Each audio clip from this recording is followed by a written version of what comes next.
Hi and welcome everyone, I am Brad with Engadget, and what you see before you today is the Samsung Galaxy S2 with AT&T. The AT&T version here is one of three that are hitting the US as we speak. Now we've already seen the Sprint Epic 4G Touch come out, and 10 days after the AT&T one comes out, T-Mobile will be answering with a Galaxy S2 of their own. Now, all three of these phones are subsidized by the carrier. This one in particular is $200 with AT&T. It locks you into a 2-year contract. Now, all three of these phones have a common ancestor here. They all are derived from the international version of the Galaxy S2 and just tweaked a little bit for each individual carrier. The international version did see some time in the US. In fact, some of the editors at Engadget ended up picking some up, but you're looking at $600 or $700 for this unsubsidized model. And that's just not realistic for most people. Certainly $200 is much more light on the wallet, and most people are okay with going with a 2-year commitment. So certainly the international version is for you if you don't care to have the contract and you just want to have something that's completely unadulterated. Now this one here is actually pretty darn close to the international version, the closest of the three in terms of overall looks, and all the components are essentially the same as well. Starting off, we have a 4.3-inch Super AMOLED Plus display. You compare that to Sprint or T-Mobile that both have 4.5-inch. Maybe not a huge difference when it comes to the overall feel in your hand, but certainly going with the smaller size makes it much similar to the international model. Also, it's a WVGA resolution, so it's 800 by 480.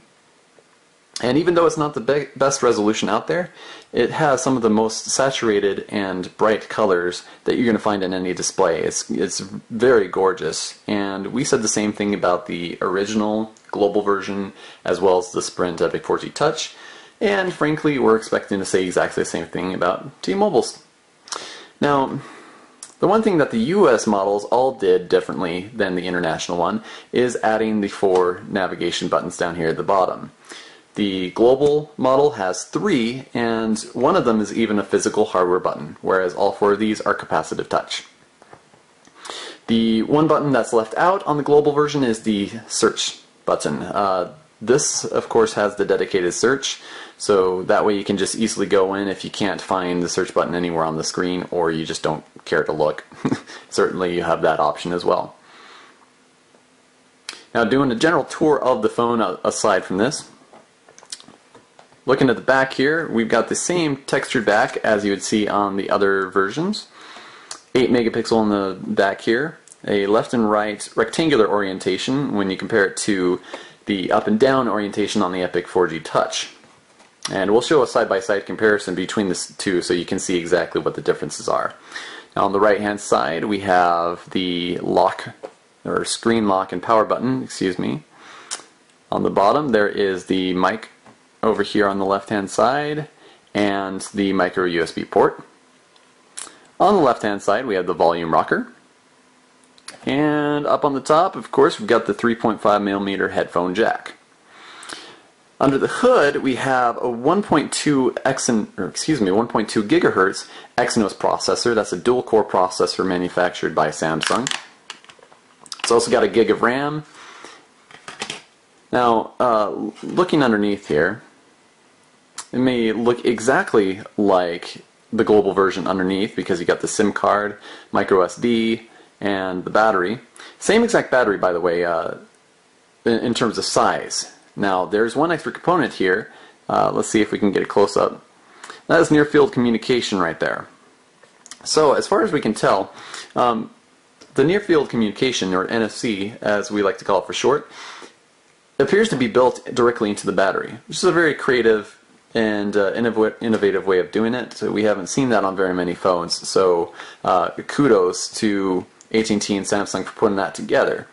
Now, we already knew that NFC would be some part, or take some part, in the AT&T model here. We're still not exactly certain as to the extent of it, just simply because looking all all over the settings and the firmware. We can't find one easily accessible. We're kind of assuming that it's in the firmware and just waiting, just lying dormant until AT&T and ISIS work out their agreement and are able to come out with some sort of NFC solution, and at that point a new update would come out and enable that feature. But at least we've got the hardware, we know there's instances of it in the firmware, so we know it's coming out. It's just not quite yet. So we don't want to get your hopes up if you buy the Galaxy S2 for AT&T and think, oh yeah, we can use the NFC. Well, it may not actually be there right away. So just as a fair warning. Aside from that, as you can tell, we've got the speaker grill on the right hand side and nice little bump here. Now in terms of thickness, this is 8.9 millimeters at its thinnest point. It is slightly thicker than the global version, which is 8.5 at its thinnest point. So not sure where the difference is in the thickness, why it's thicker when every other part of the phone seems to be modeled after that particular version. As you can tell, you've got more squared corners, which is virtually the same. If you take a look at comparison photos between this and the original, it's virtually the same.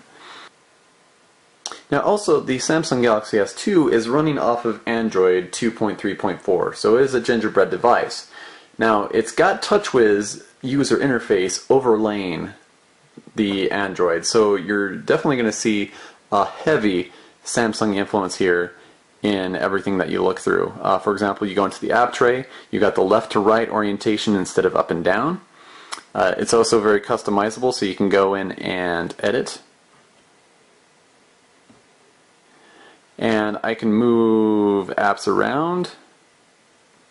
Let's move over there.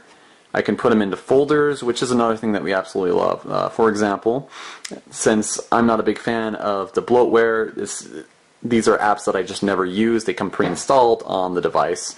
That's one of the joys of going with a carrier customized device, of course. I can just put them in my very own folder and tuck them away, so even though they're in the app tray, they're still completely out of the way, and it just makes it easier for me to actually find the apps that I do use and get to them much quicker and easier. The Galaxy S2 also takes advantage of a few sensors within the phone to implement motion control. Some of the interesting things that you can do with it, for example, is you can use motion to move apps around. You can use it as an alternative to pinch and zoom.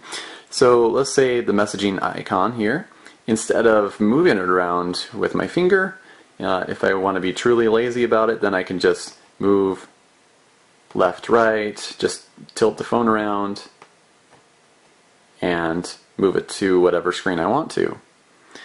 Also, let's say I go into the internet, I can just use I can press two fingers onto the screen and tilt up and down, and that's going to do the same thing as the pinch and zoom.